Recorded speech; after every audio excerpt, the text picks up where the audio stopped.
Well, welcome everyone to week 5, Lifestream hands-on workshop. We are at that turning point, and I see like a few people are kind of looking at me with openness, and I think you guys are starting to get this, aren't you? Anybody starting to get it yet? That's good. 6.5 years, she's getting it. So it's good. Well, we talked about, last week we talked about the deepening, where we start getting into the cellular saturation, where the body is getting used to dealing with this energy, all of a sudden being in this energy on a constant, so it starts to utilize that energy. And we start reviewing our lives. We start going through the cellular rise, the cellular, some people could call it, like vomiting up their lives. All of a sudden it's like, oh, what the heck is that? So all of a sudden it's like something that was suppressed for like 20, 30, or longer, it could all of a sudden just come out of nowhere, and all of a sudden it's just in your, frontal lobe, and you're just like, whoa. And it's like, where did that come from? And if you're in tuned in a conscious aspect, you'll get it, and because you'll start going like that at first. We talked about that, start to question it. So, okay, well maybe this is like bringing it up for a reason. I guess it's part of that deep core balancing that John talks about. When the cells start to vibrate at a higher threshold, start bringing energy in, energy that old blockages start to release themselves. And so when that happens, it could be very sensitive for some people. I did start getting, like last week, I got the colorful phone calls from a few people and, different processes. And besides the workshop, there's other clients that are doing this work as well that come in, and they start going through their stuff. I get texts, they instead of calling the office or calling the cell phone and then texting all these questions, and sometimes I just go silent. I go, that's their process, I'm going to let that happen. And then next time I connect with them, see how they respond. If they say, well, you didn't return my phone calls, or they say, oh yeah, things are good, how are you? So, that's what I kind of wait and kind of gauge and see. But I always go off of just intuition and knowing when to engage. Some people come in right away and just before the workshop, and they have questions right away. I go, can we save that one for the group? Because that's kind of a good common question to ask. And then some people say, well, no, it's not really for the group. I want to talk to you. Okay, that's fine. And I honor that as well. So that's good. Does anybody want to share anything profound that happened this week? Jackie, yes. Oh, profound? I don't know. Interesting. But when last week here, you had told me that my pathways are blocked because when I was working on Lindsay, I felt tons of energy coming through my hands. She felt absolutely nothing.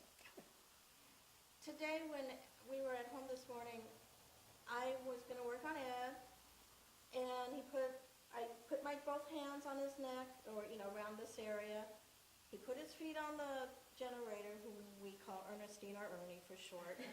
And I got just a jolt of electricity coming through. And then I just, of course, reaction. And I didn't retouch him again, so. I remain untouched. Yes.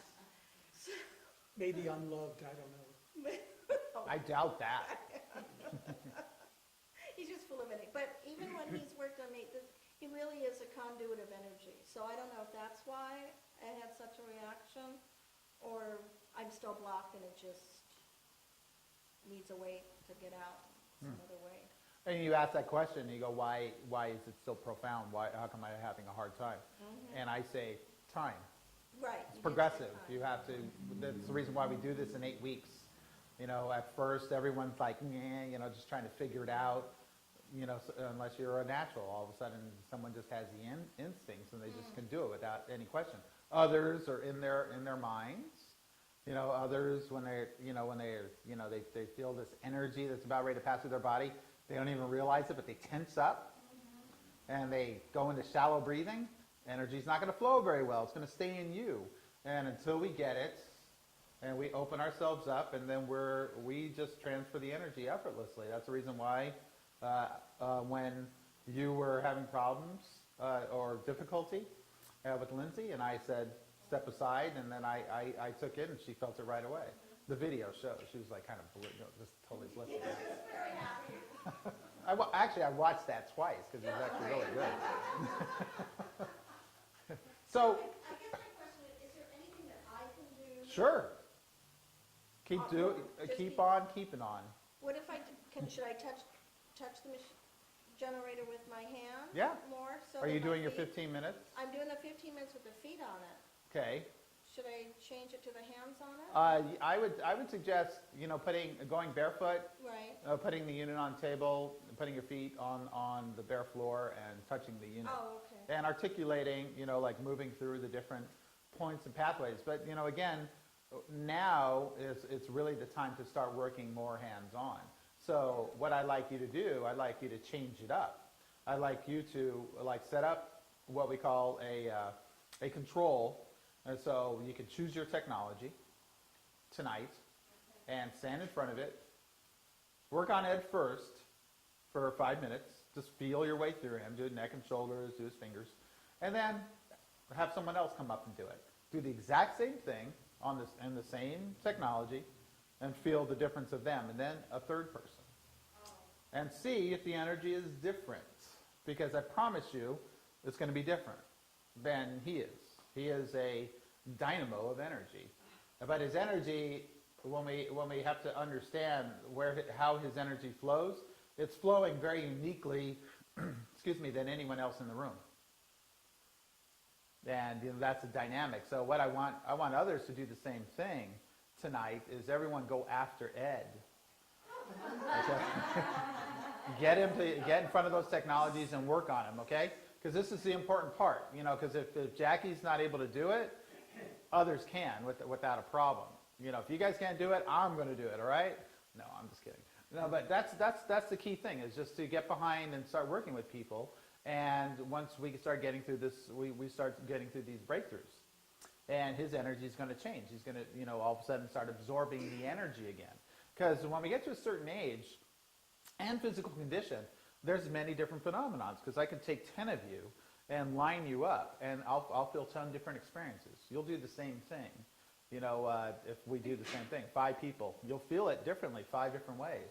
And the feedback principles, all this applies. Cellular activity, the cellular turnover cycle, every 8 years it happens in the human system.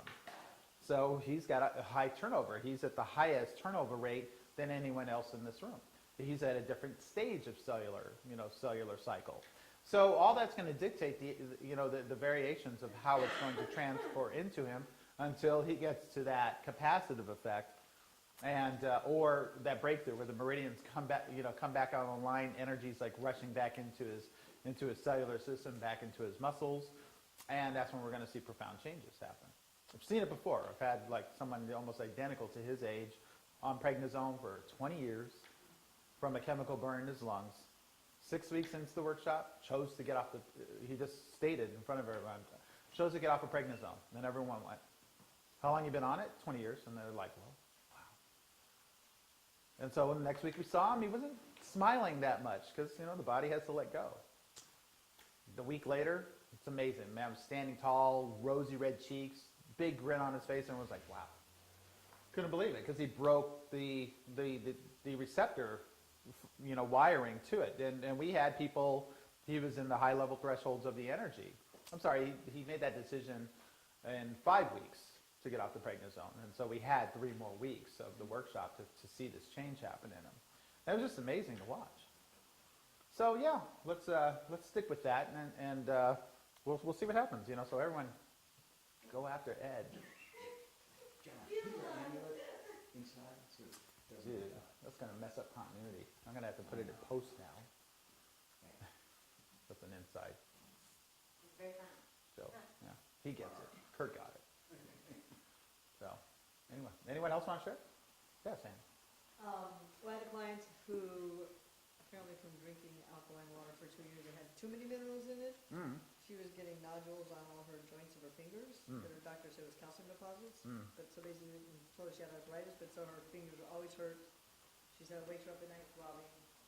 And so the first time I used the machine, the first time I used the machine on her, I had her just sit by it for 10 minutes and put her hands on it. And then I did the finger in one hand with me touching the machine. secondhand I did was first putting the feet on the machine. And so she called me the next day and was just ecstatic, because like, she didn't wake up at night, and her hand didn't hurt anymore. That's great. Those are nice when we get to observe those. We do the simple processes. We don't have to do anything outside the protocols that you've all been guided to do, and just follow that, hold the space, and not go out of our boundaries or try any super experiments. Just do the simple things. And it's amazing the profound. Sometimes we can hear you get the phone calls, and they'll call you and say, "Oh my God, I don't have any pain." Or do we have to follow up on them? You can. You could always do a courtesy call and see. I like to do that. I do it with texts. The next day, how are you feeling today? Just to gauge. Because sometimes we know. The more you do this, the more intuitive you're going to see. And you're going to. If you don't remind them to drink water and they don't drink water, they're saying, "Yeah, I'm really sluggish today." Oh, are you drinking water? No, not really. Oh, no, you should hydrate. You should drink a lot of water. Oh, okay. And then all of a sudden they'll bounce back and they'll start feeling better. I learned that from an example. I told a friend of mine that was going through a lot of stress, make sure you drink a lot of water. And she said, yeah, I will. And she did it. She drank like a third of a glass while she was there. And then the next morning she said, "Oh God, I woke up," and I'm getting texts from her. She says, "I woke up, I felt so lack of energy. So I had a Red Bull, and I went to Starbucks, and I got like a triple latte." And I'm like, and she goes, "And I couldn't function, so I had another Red Bull, and I just started feeling worse." I'm like, "At any time did you have water?" And she goes, "No, I haven't." I'm like, "Oh my gosh, she's done the opposite, what she thought was going to benefit her." Yeah. So the aspect, when we start seeing that happening, then we make sure that, water is the key element, in the cellular action. So we have to make sure that we balance the system out with water. Alkaline water, well, we can have that conversation, but I'd rather not. Because that's when we see this phenomenon that started to happen. And if you did your research with the alkaline waters, that was a big thing about 15 years ago in Japan. And guess what? All that technology is here now. It's not a big thing in Japan anymore because of the long-term effects of changing the pH water. And so we got to understand. There's signs in nature that there's this balance in nature, and all of a sudden we're playing against nature. We're changing, the pHs, and of course there's going to be an action-reaction, but long term, I started, querying when I see people with these waters and they said, "Oh yeah, it's like Kangen." And I said, "Well, what pH is that?" 8.5. And they go, "It's all I drink." And I just look at that and go, wow, 8.5 pH, that's all they're going to put in their bodies from this moment on. That's going to be really interesting to see what happens 2, 3, 4 years from now. How the body's going to deal with that, being out of balance with nature all of a sudden. Yeah. I had a real problem with pH growth because of the whole thing in my mouth and that. Not surprised. And I had to just stop. Yeah. And then stopping.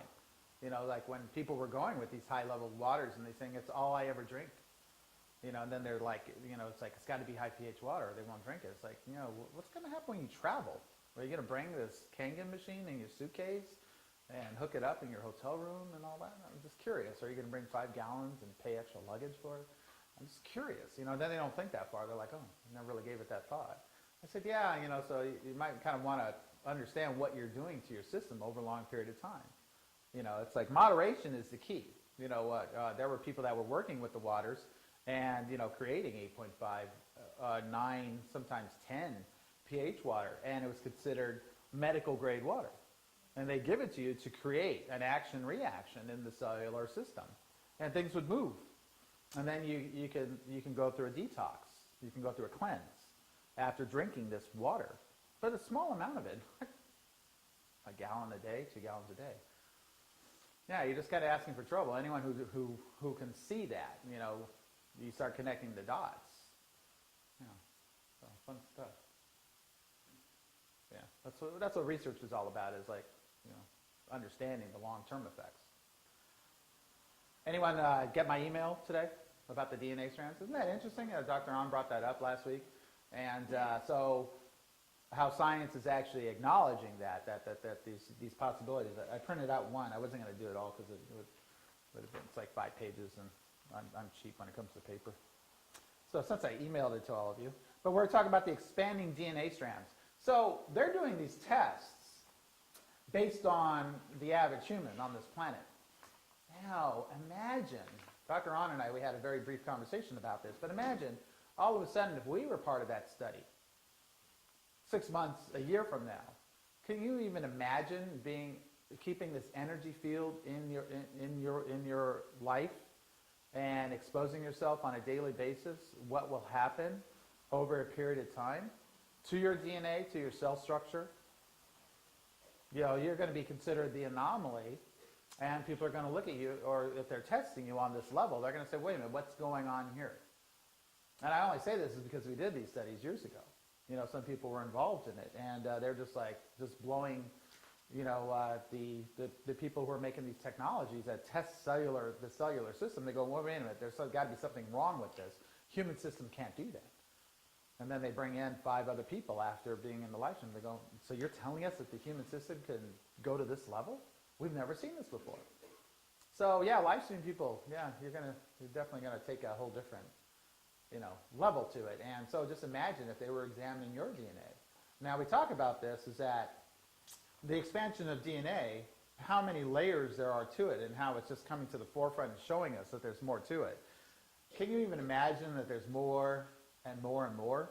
You know, we're talking about millions of years of codes that are embedded in every single one of us.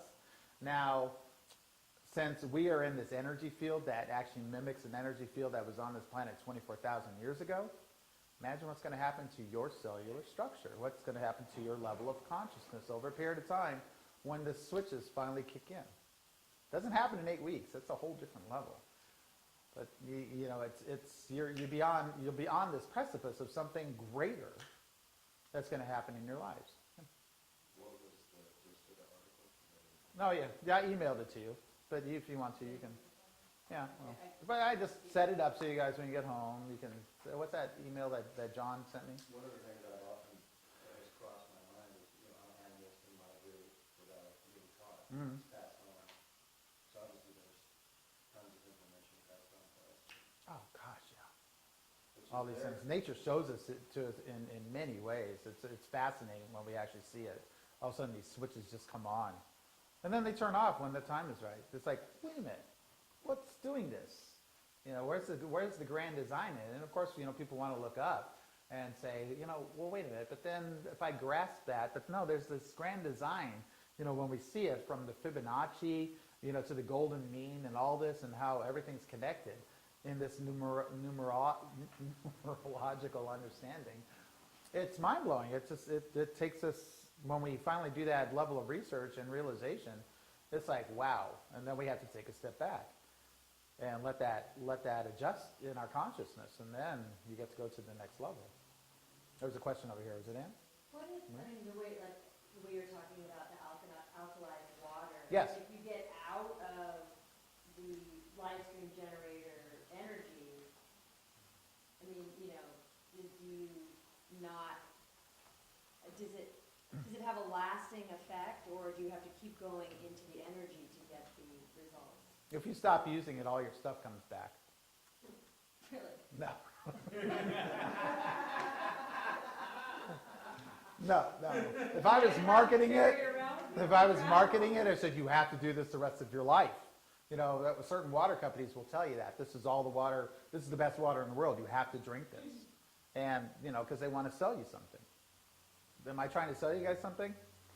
Not really. Everything here is about planting seeds.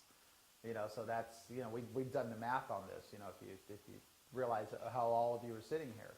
You know, there was barters, there was effortless exchanges, but then the investment, you know, to build each and every one of you a technology. You know, and then that's a fraction of what they go for if someone came in and buy one. So it has to be done this way. It has to be. That's the reason why when someone walks in the door and they want to experience it, and I do a session on them, and they're like, "Wow, how much do I owe for that?" It's a gift. I don't care if it's, you know, an Academy Award actor or the president. You know, it's a gift. And it was really funny because someone said, "Oh, can you please work on him? Can you get the president in here? He needs a live stream session." It's like, we can talk about that later, just about what's needed. But then, one of the things that happens is that we get to this point where, and there's a threshold that happens in the physical body as well as the consciousness, where we portal a whole different level of energy. We embody a whole different persona in our field, and it's measurable, without a doubt. If you go in and want to get the tests, when this happens. It can happen a year from now, 2 years, 5 years from now. It all depends on your process. And then you're just going to go, I'm very grateful that this came into my life. And then you'll pay it forward. You'll release it. You'll send it on to someone else. Are you dependent to it? Absolutely not. It's only here as an aid on many levels. So it's up to you to choose how long, you wish to have it in your life. Mm-hmm. I actually didn't have occasion to do my homework. No. Sir. You got to come up and we're going to publicly hand spank you. All right. Yeah. But what I was going to say is that initially I was concerned about, but I really trusted the compounding value of what I had already experienced and just took that with me. Mm. And it's been a really interesting couple of weeks, and it's definitely, I haven't lost anything. No. And because it's been so much more than just receiving, once it's there, it becomes part of the information that the body has to draw on. Mm. And for me, it's not only been evidenced just physically in the last couple of weeks, but also emotionally and psychologically, and so it's just been really very interesting. No, it's good. Well, you guys were like a couple weeks ahead of the group anyway. And so usually by week 5 or 6, we usually say, okay, take a break. Step away from your live stream 3, 4, or 5 days, a whole week if you choose. And, all of a sudden I'll see, anxiety, looks on, and they go, well, do I have to? No, it's a choice. But, one of the things that we want to also show, the ones that feel that they are dependent to it, that they're calling on it, like I had a client, I just, because we sent out all the machines, I built another, small unit to put out here, and a client came in 10 minutes later and bought it, so then, and she had her friend call, and she says, is there too much? Can I do this too much? I said, well, how much is she using it? She's using it like 5 times a day, a half hour at a time. And I'm like, if that's what she wants to do, I said, that's fine. And she goes, well, is there such a thing as too much? I said, she'll know if she gets to that point. But if her body wants it, keep going. No one's forcing that. She just wants to do it. She just can't get enough of it. Believe me, I know what that is. When I built the prototype, I was saturated. In 6 weeks, I got to that threshold, and then I just went, something happened, and I was at the Integratron. I came back, and I fell down on the bed and hibernated for 19 hours, woke up in the exact same spot 19 hours later. The circadian clock was totally out of sync, so I was like kind of spacey. But then the third day, I was, it was like a whole different, stasis in me. I was like, wow. Okay, I get it. No more questions, please. All right, go ahead. What I've been doing, because I'm working with a lot, and each day, is if I feel like I just kind of want to be away from it, then I just put their feet on their hands on it. I ground them or not ground them depending on the person. I just let them chug, and then I just stay out. Yeah, you got to know. You got, because that's, when the first time I worked with someone with chemotherapy, I couldn't get near them.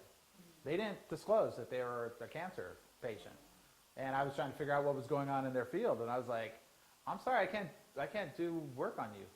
I said, but I'll put you in the energy. And I stepped out. I'm like, what is going on? They said, oh, she's going through chemotherapy. And I'm like, wow, I never experienced anything like that before. The energy field was totally, and I couldn't stay in the room, for some reason. Then I had to step away. And most of the procedures I found out was going through processes like that of what I had to adjust to, because you can't, if you're going through an oversaturation, you have to, we have to find balance, because if you go, well, no, I can't cancel these people because I need the money. Sorry? I'm still on, I reset, yeah. You done good? I just did. Okay, ready? Yeah. Back up, sorry. Sync point?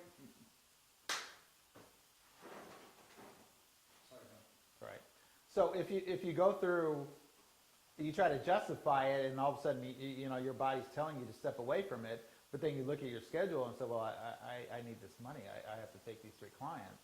Then what are you doing? You're putting yourself out of balance. You're not trusting your own intuition, because then all of a sudden we're going to let money lead, and we know what that does. It gets us in trouble. We start sacrificing. We start putting ourselves into another level of stress. So we have to train ourselves to know all of it will balance out. When you trust your own intuition, it'll just come in a different way. And it always does if you get into that level of being in the 0 point, being in the now, not overthinking and not letting the analytical mind take over and throw us in an uncomfortable situation. So yeah, processes upon processes. I have a question regarding technique. Yeah.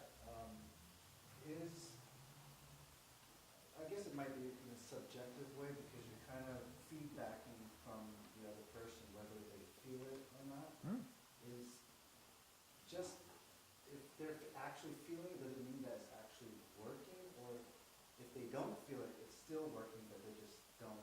Okay, well, I'm glad you brought that up. The first thing we take out is that when you set up a connection and you start doing a hands-on session, you never ask a person, are you feeling that? Okay, you take that out. You just start doing what you're there to do. And you go through the process. You go through the meridians, and you just say, when you feel the energy, take a deep, slow breath through it. If someone's ultraly sensitive and, you get on there and they're like, whoa, you say, okay. So and from that reaction, to gauge it a little less because they're sensitive. So you said, okay, when you feel that energy, just relax and breathe through it. Breathe deep and slow. And you gauge it. And you just start holding the space. You don't start questioning and going, do you feel that now? Do you feel that now? You don't do that.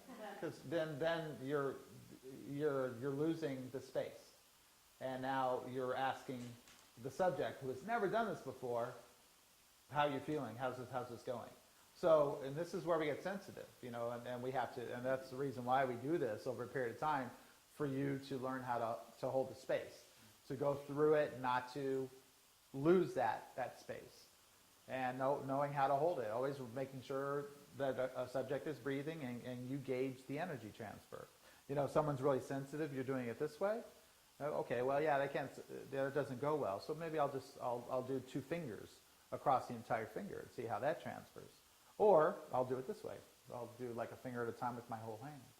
So we have different techniques that we can introduce. But we always just do the work. So when you feel the energy, breathe through it. When we get to the neck and shoulders, they're going to feel it. But the thing is that we have to kind of realize what's going on. The first time you go on someone and you make a pass, down the muscle structures, they might be responsive, sometimes they won't, depending on age, physical condition, the amount of stress, and cellular level. So you make your pass without thinking. You just do one particular one, then you go to the other side and you do it again, and you just work to open up the energy. Then I promise you, the next time you go over there again, something's going to start to happen. And you just go through it again. You just have them breathe, and then you go through the other side, and you have them breathe through it. Then you can go a little deeper the third time.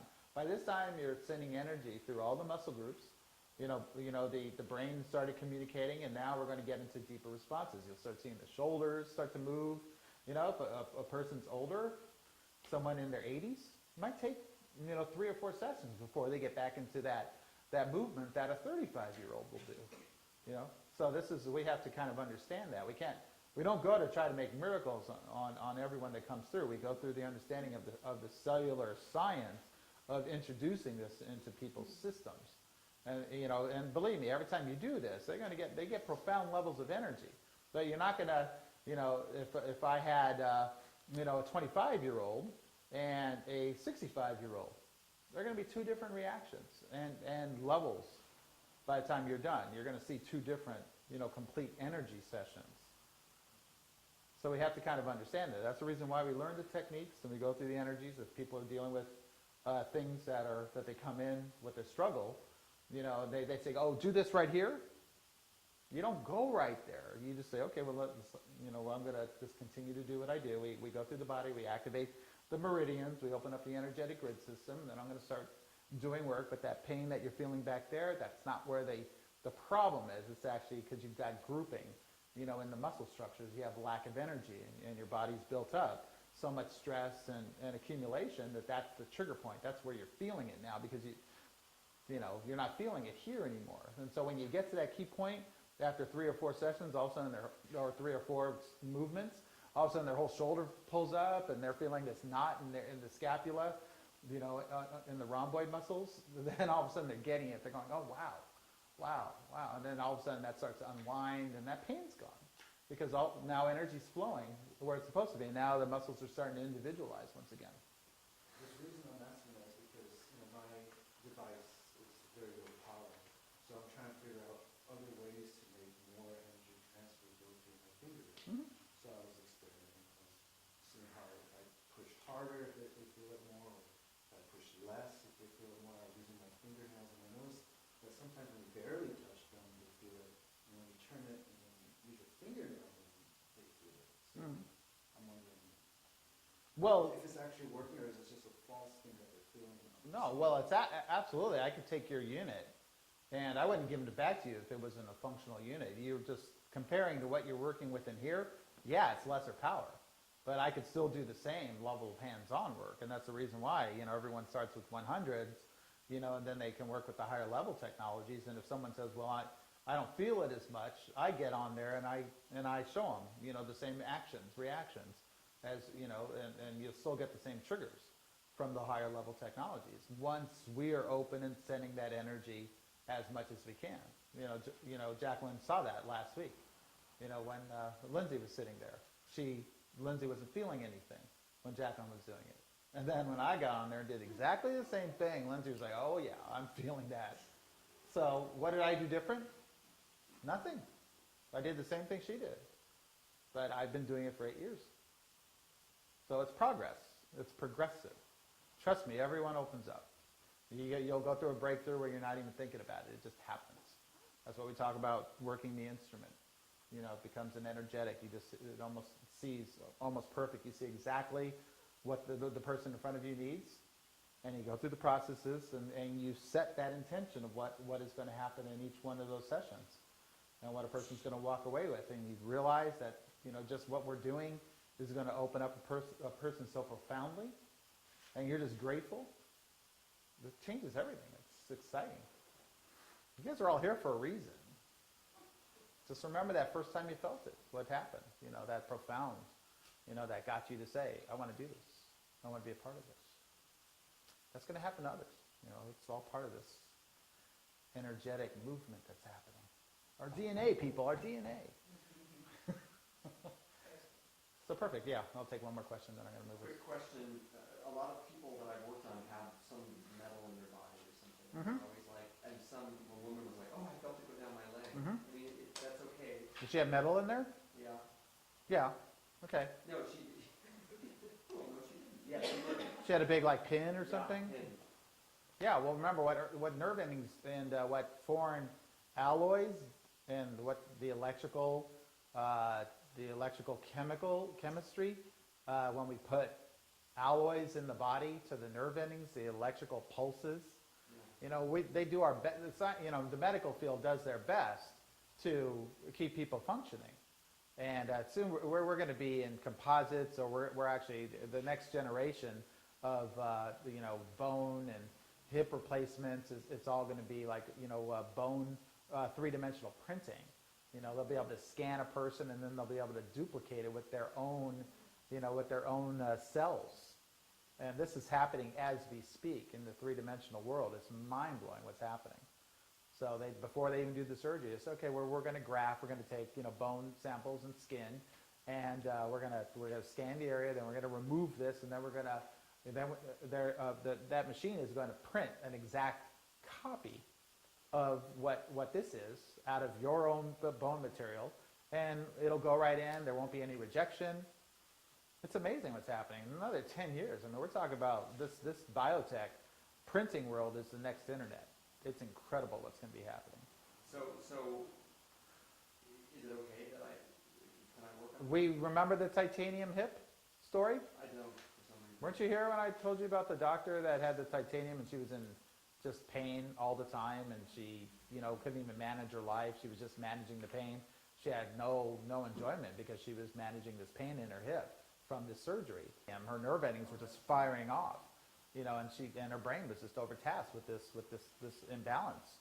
So it was an electrical reaction that was happening. So, we use the NAET, which is Birchopod's allergy elimination techniques, and we got titanium, and in the frequency of the Lifestream, we were able to send that energy into the hip, got to the nerves, and all of a sudden they self-corrected, and she was pain-free.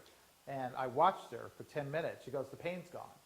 And 10 minutes later, I watched all the blood come back into her face, and all of a sudden she just was smiles when she left. I'm like, wow. Just watching that change, all of a sudden what the brain does when it's no longer managing the pain. It's an incredible thing to watch. Yeah. When you told that story before, we were talking about how we had used this titanium-related way or something. Yeah. Well, the NAET didn't have titanium in the vials, so we had to get titanium, and because it was something we discovered on top of what NAET was doing, and but we realized that we can balance the human system. And what's really incredible. So how do you use that? Well, this is where it gets really interesting. And remember the water test that we did with putting the Lifestream on the water? Okay, I'm going to do something in a couple of minutes. Actually, Carolina, can you do me a favor and go get 2 cups of water from the water there? Okay, yeah, we're going to change this up really quick. I'm kind of excited because we have 2 special guests here tonight. We have Mike Nador and we have Vivian Eisenstadt, and they're both veterans in the Lifestream energy. I think Vivian has been doing it for about 6.5 years, and Mike has been doing it for about 6 years, almost 6 years. And so they're going to come up in a couple minutes, and they're just going to share a little bit, and you guys can ask questions. And Mike won't be able to stay that long, but Vivian will, and she'll talk to you about her practice, which is not too far away from here, and what she does with people, and how she uses, of course, an assortment of modalities, and she'll share her techniques and how she uses. These are her personal crystals and how she uses them and why. Okay, so that's coming up after the break. So come on over here with the water. Now do me a favor. I'll take this one, okay, and just go away with that one. Just go sit back down. She's going to be the best. Yeah, she will. So I'm just going to hold this, okay? Now I'm just going to prove something about what happens once we gain the knowledge and what we are personally capable of.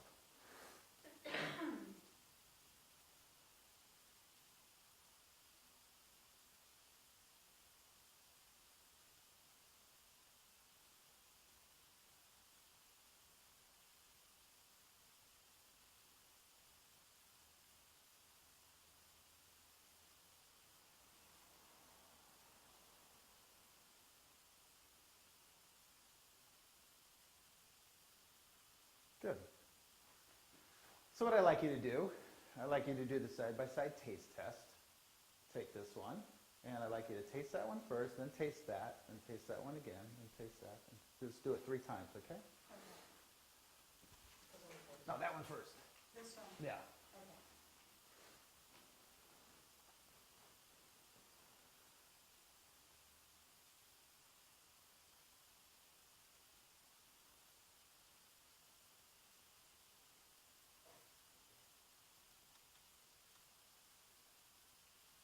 Yeah, and just do it pretty quickly. Actually, don't overthink it.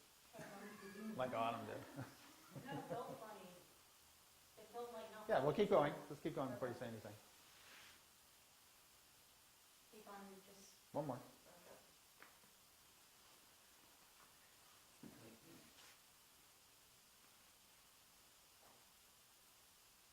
Okay. I'm gonna just finish it. All right, now on this one, just remember that taste.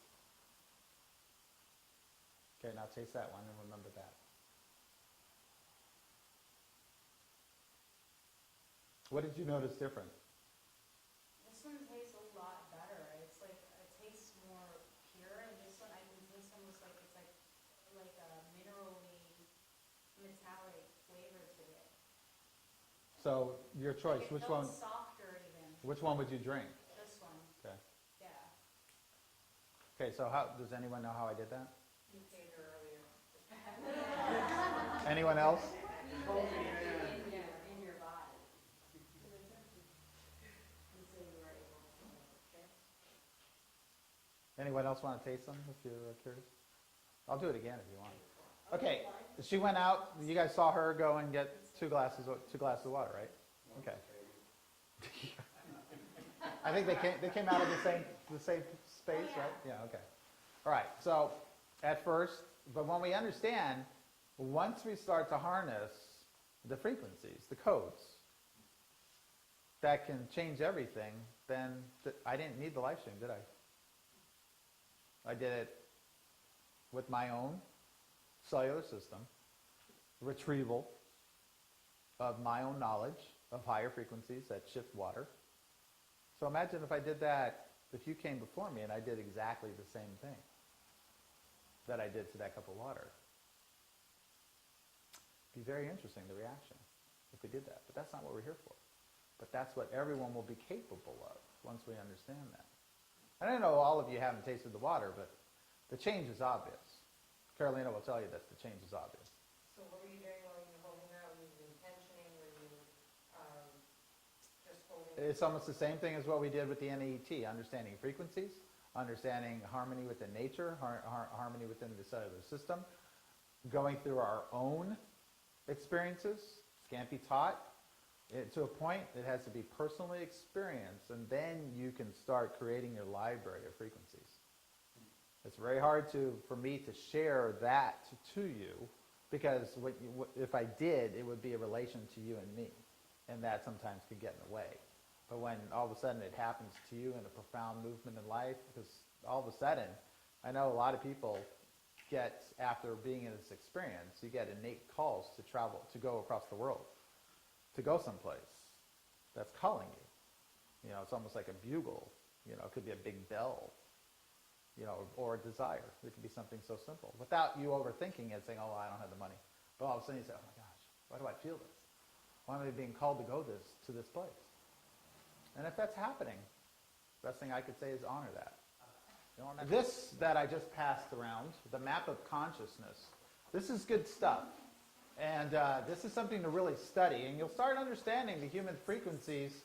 And once we do shift, when we start moving into higher levels of frequencies, how that pertains to our shift in consciousness, our shift in the personal experience within our bodies.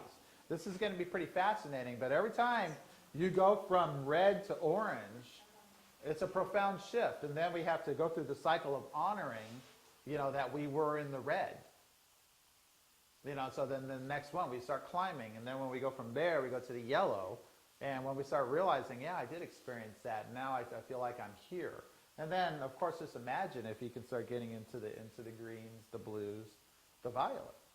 And what could you even, you know, just imagine what life would be if you're holding that level of frequency.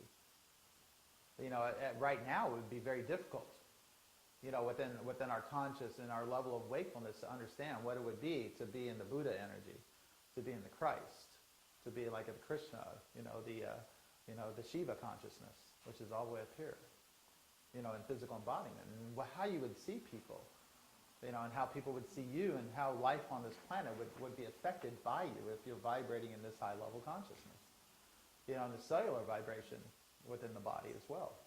What is the law number? Is that the frequency? It's based on a human resonance chart. It's a graph, you know, to be able to grasp the possibilities within our consciousness and calibrating it, you know, giving you a reference of vibration to a way a person would be in life. You know, so, you know, when we see, if I talked to you about 3 years ago that, you know, like 70% of the people in Egypt were tethering right here. And then 2 years ago when I was doing videos in Egypt talking about how the ship is about ready to go up here. And I talked about it before it even happened, like 3 months. I did a video. You can find it on the channel.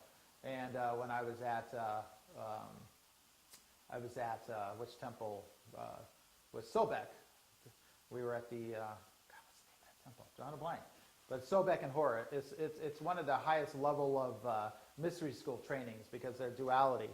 You know, you have the dark and the light on both sides of the temple, so that's how you would wield that balance. And there's a healing corridor, and it was also known as, and they did surgeries there. If you go in the back corridor, that's called the healing corridor, they have surgical tools on the wall. You know, it look like scalpels that look like different tools that we currently use.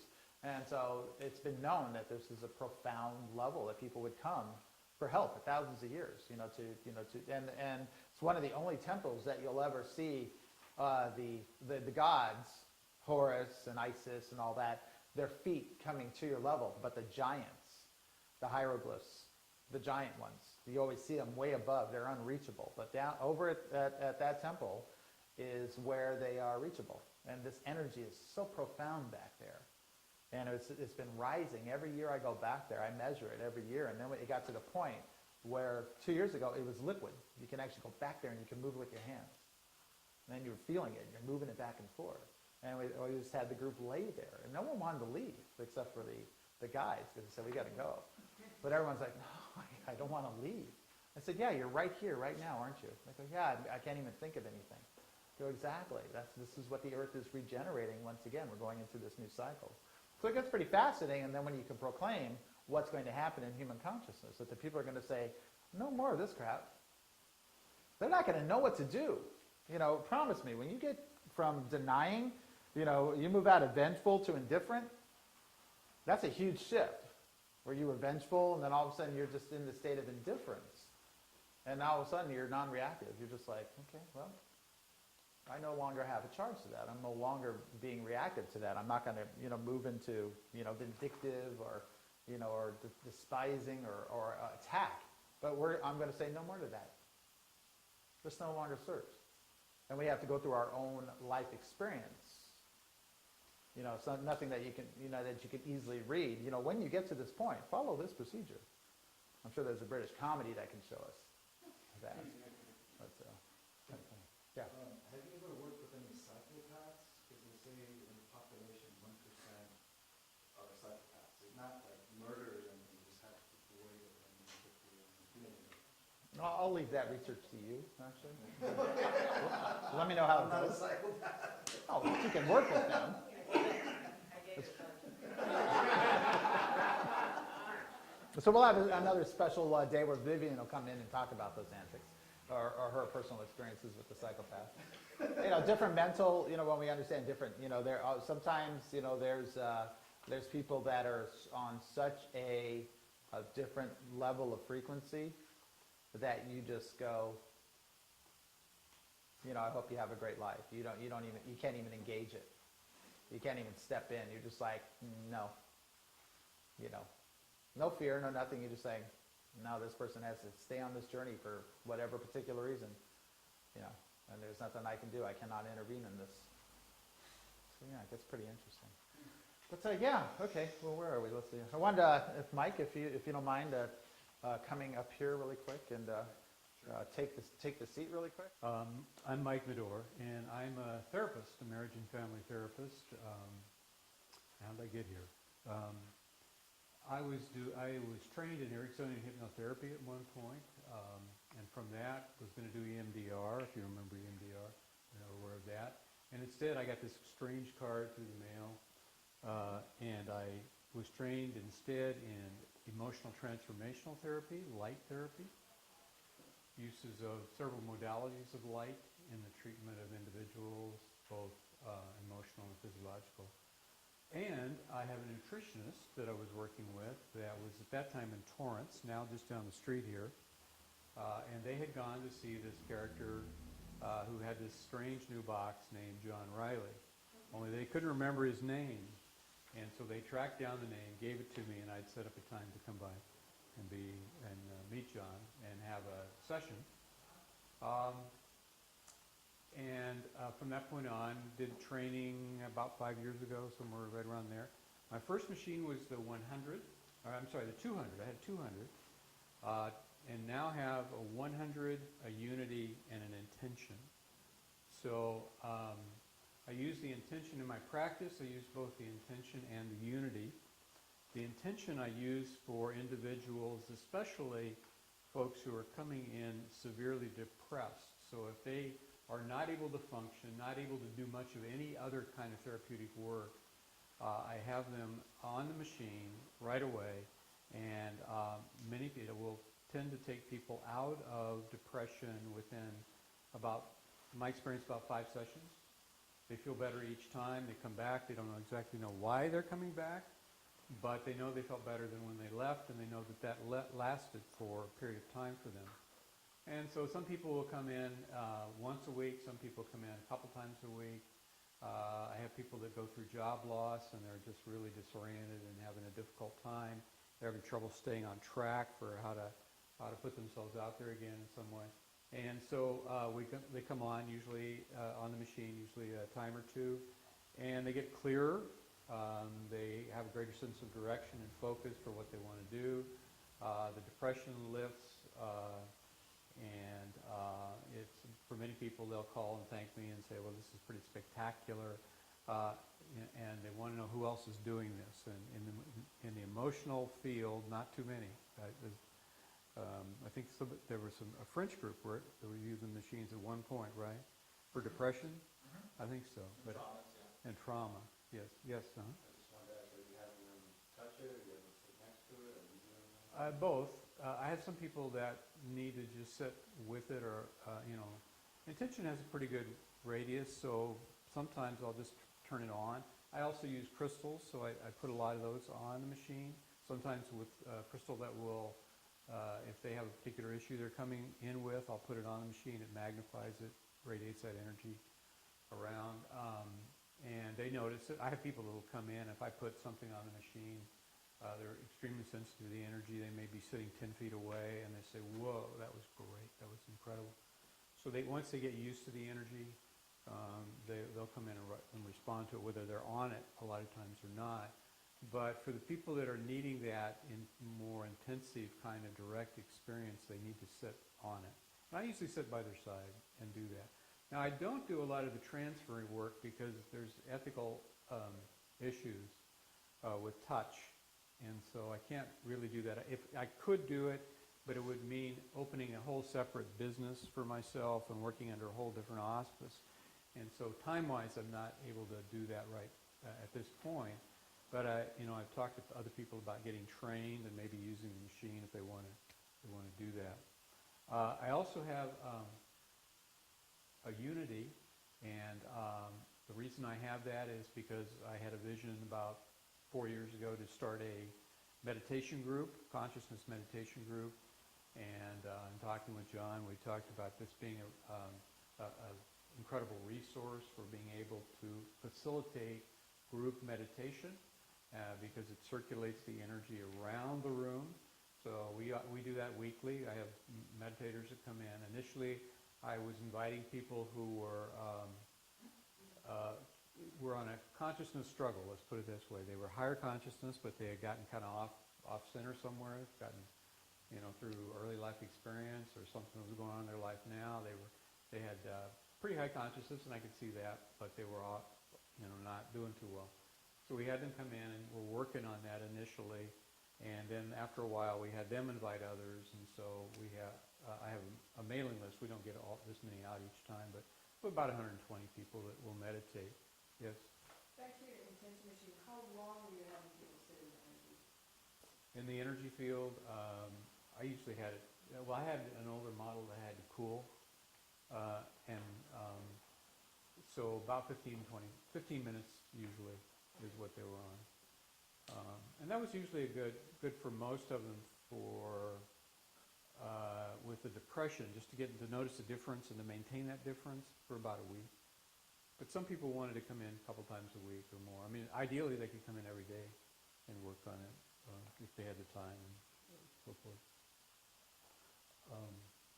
Sure.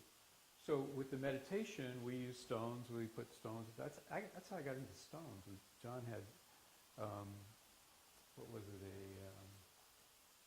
forget the stone I got from you. What's that? Lemurian crystals? Lemurian. It was Lemurian, but it was anyway, it'll come to me. And so now I have a whole office full of stones, and I have kids coming in and they say, "Are you a geologist?" And so they're everywhere. You got, Ton of stones, man. Stones to put on the machine? Stones to put on the machine, yes.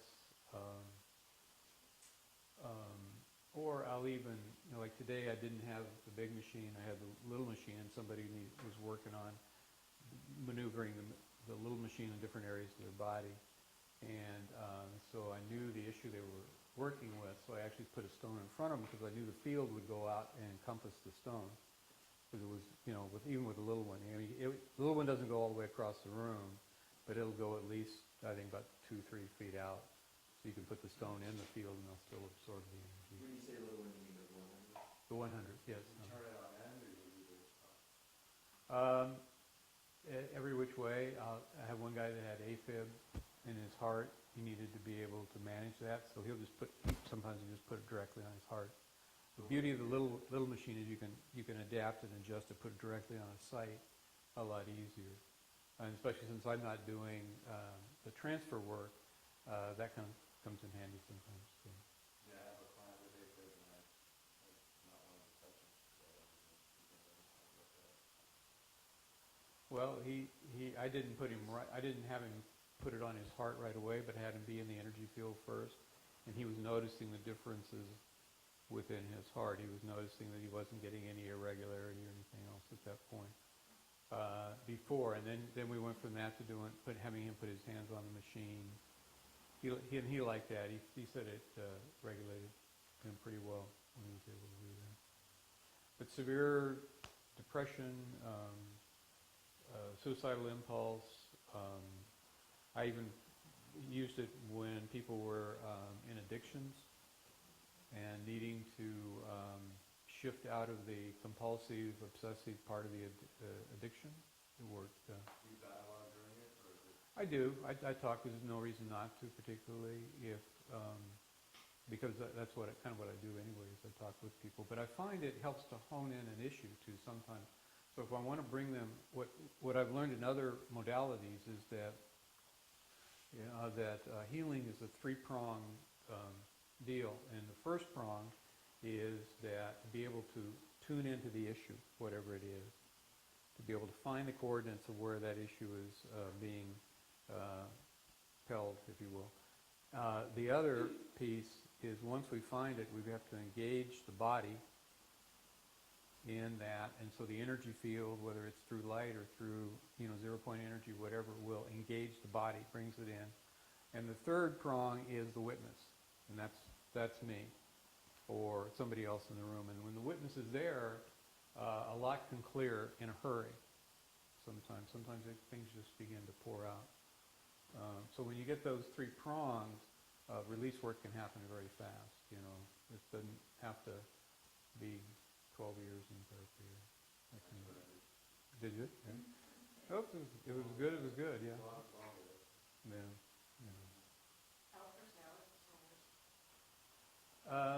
I've seen a lot of shift.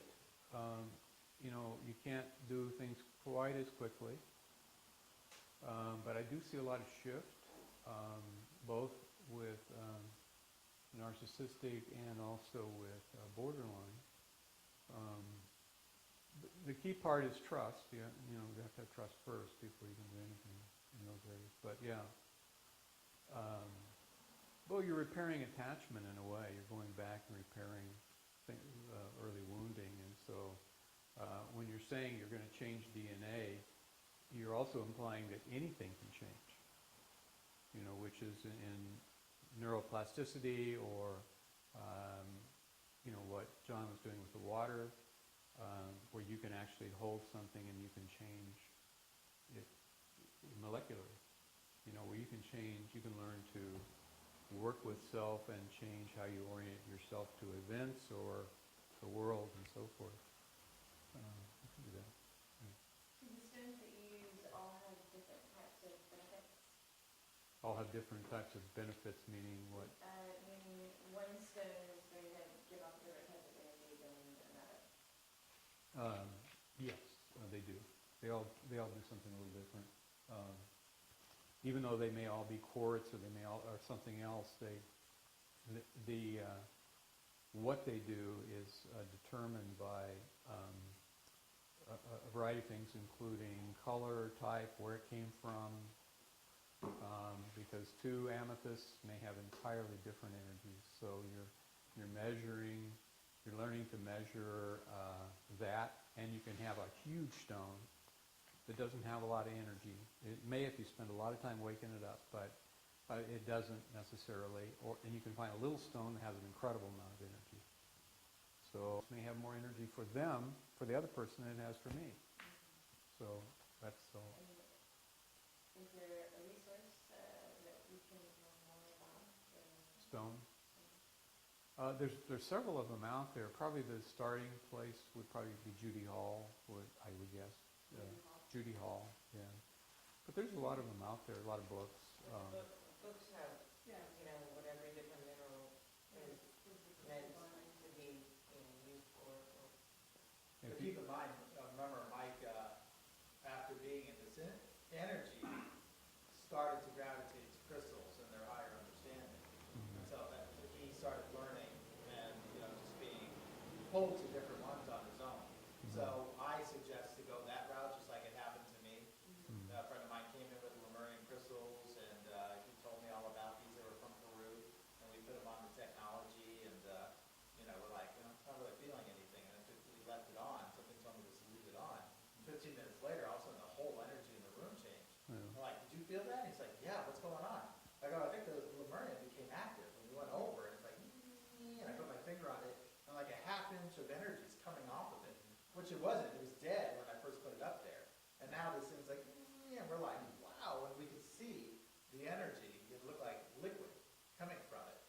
You know, I showed him how to, you know, train his eye to see it. He never saw that before. And after we did that, as soon as we turned it on, you know, we worked with that crystal again, and it immediately had that high threshold. But it needed the same thing we did. It needed to build up, and then it went to a whole different level. And so I started working with Lemurians. Have you ever used any like alien type stones, like moldavite, like meteors? Because Told there's to stay like, away from moldavite. it's I get near moldavite, I'm like, yeah, I had it on me once. I was like, you know, a half hour later, it was off. It was just the vibration was just like, what is going on? Yeah. And when people were wearing it, I'm like, you know, they had it hidden. I'm like, are you wearing moldavite? They go, yeah. How'd you know? I'm like, oh. You know, you just become sensitive. You know, it's part of your learning. Is that what's that frequency? It's almost like, what smell is that? And someone tells you what it is, and then now all of a sudden, it's in your mental category. You know, when you smell it again, oh, that's. So now the same thing happens with certain stones. Why does that happen with like something like that? I mean, Like stones like that. Like I mean, I know it's like Oh, I'll tell you in some like stories in the later. Czech Republic, but Yeah. they have a lot of psychic energy. some of those glasses, you know, like the Libyan. desert glass. Yeah, Libyan That glass. comes with the Libyan glass and the Andara glass. You put that in the energy, all of a sudden you want to talk about having a close encounter. You know, that when I was doing research at ESETI, and he had like these special stones. I'm like, what are these? And he goes, oh, and he was telling me all about them. I said, can I borrow these? And I went out to the field, and I put them on the technology, and I turned them on, and everyone's like, whoa, that's really a unique frequency. 7 minutes later, all of a sudden, this bright light came above the horizon, and we're just watching it. So you guys seeing that? And all of a sudden, it just went, this big pulse of light came out.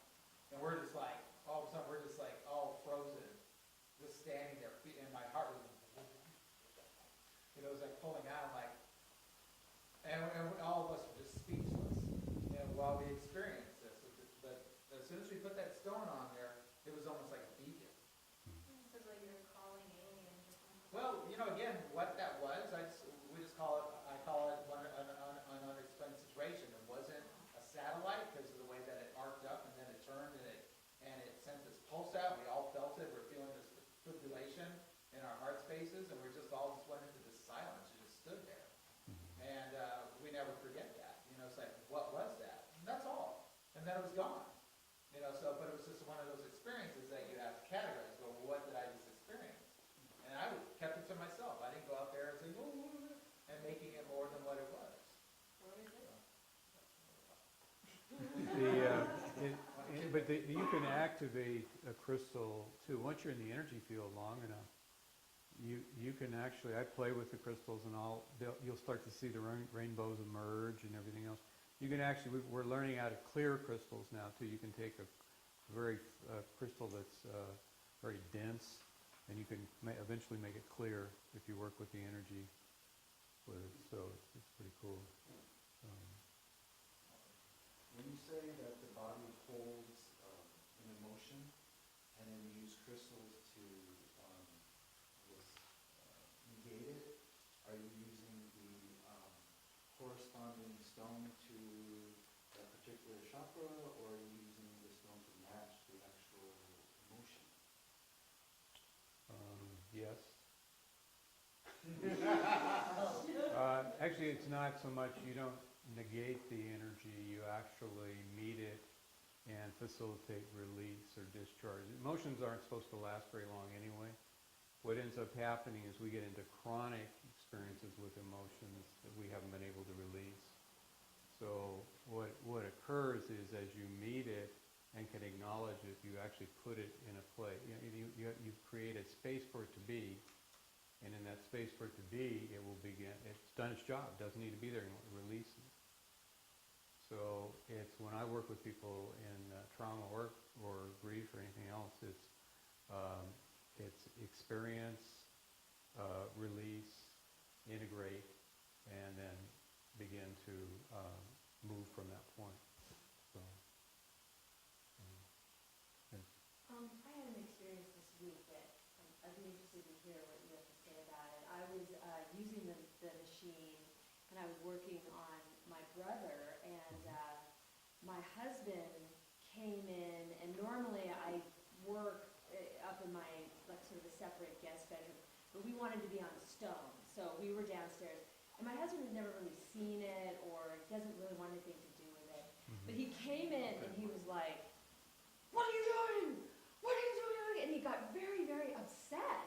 And we both, like, felt like almost like the energy, like it amplified the negativity more. And I felt, and I called my brother the next day, we both felt like really wounded by his reaction. Whereas normally, if the machine hadn't been on, I would have been like, just, I would have reacted differently. So I wonder if the generator has a way of opening or amplifying, like, negative energy, or if it's present. I'm sure you probably have that sometimes. Yeah, that's a good question. some people, I think, they are just kind of already are on the edge with energy. They hold it in, they don't use it very well. And so what I observe, I haven't been married to a person like that, so we talked about that before.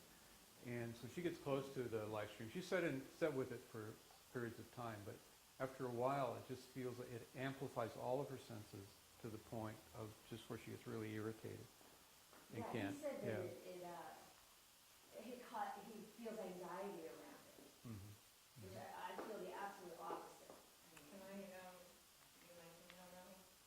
That, a couple dynamics going on. First of all, somebody who isn't open to the work, when a low vibration doesn't understand a higher vibration, they react very strongly to it. So you have that dynamic. You also have the dynamic where you guys are opening up your vulnerability at the same time. You're letting your guard down, you're increasing your vibration, you're allowing more in and allowing yourself to be strong within a vulnerable space. So that energy is just going to be sucked right into you because I tell my patients that things that were tolerable will start becoming intolerable. When your vibration raises, then a situation, whether it's a relationship, whether it's a boss, whether it's a friend, whether it's something about yourself, something that doesn't bother you, all of a sudden you're going to make your body is energetically being forced to live at a higher vibration. And as a result, when I speak, I'll give a couple of examples, but basically you're shifting. So something that was tolerable before is now all of a sudden you're going to either eliminate it, have a conversation where you'll find a truce about it, but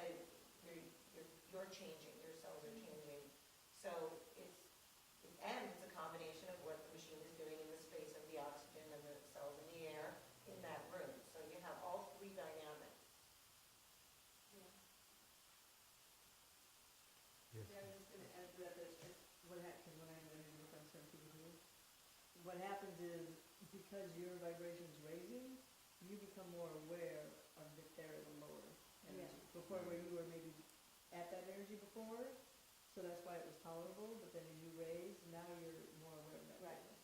And I And you think don't wanna also be in it. he is feeling it. Like, I think one of the reasons he's reacting is because he's noticing, you know, my shift, and he's like, what the heck is going on? No, you're not gonna be able to play at the same level.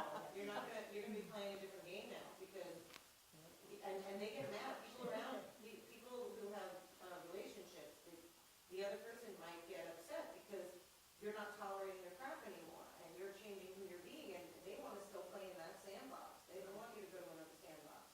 So, you know, there's some interesting navigation in keeping your relationships and allowing your relationships to grow when you're sort of going at this angle and they're sort of going at that angle. So, you know, keep the machine on with him in the room and don't let him know it's on.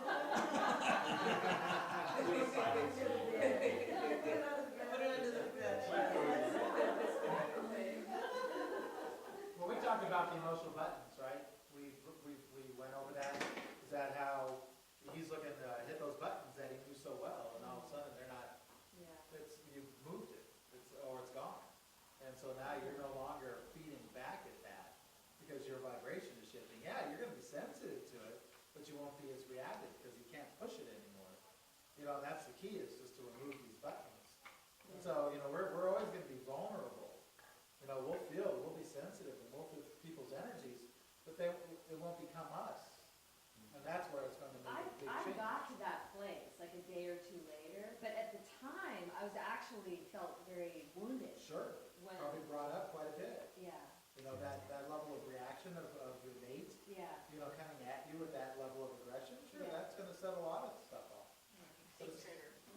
But it's all part of that process, you know, and if it happens again, Where I realized that I need to not let that in anymore. Like, I need to just hold my boundary and be who I am and be empowered and not let that, you know, it's like I closed it.